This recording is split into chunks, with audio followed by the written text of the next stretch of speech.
বেশি সময় পর বাংলাদেশি শ্রমিকদের জন্য খুলছে মালয়েশিয়ার দরজা। এর মাধ্যমে সব খাতে নেওয়া হবে জনবল।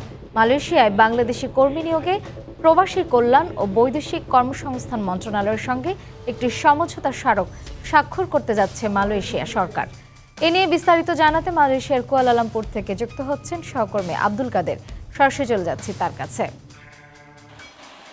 কাদের, ধন্যবাদ শ্রেয়া। আপনি যেমনটি বলছিলেন যে দীর্ঘ 3 বছর অতিবাহিত হওয়ার পর অবশেষে বাংলাদেশ থেকে কর্মী আনার একমত পোষণ করেছে মালয়েশিয়ার মন্ত্রী পরিষদ। আপনি জানেন যে এর আগে বাংলাদেশের প্রবাসী কল্যাণ মন্ত্রী মালয়েশিয়ায় সফরে কিন্তু সমঝোতা স্বাক্ষর করতে আর কোনো বাধা থাকলো না।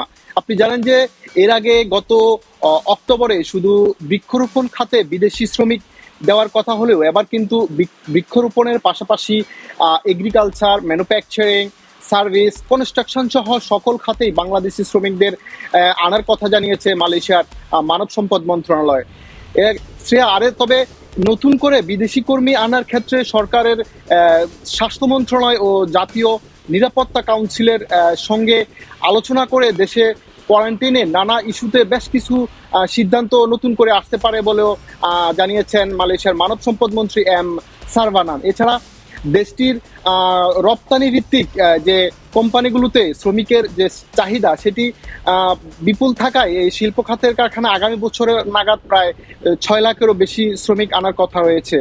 অন্যদিকে যদি জনশক্তির সংকট জরুরি সমাধান করা না হয়, তবে এদেশের শিল্প খাতকে স্বাভাবিক পথে নিয়ে আসা কঠিন হয়ে পড়বে বলেও জানিয়েছেন এখানকার যে ব্যবসায়ী সংগঠনের নেতারা। তো শ্রেয়া, মোটামুটি এই ছিল আমার কাছে মালয়েশিয়ার সবশেষ খবর।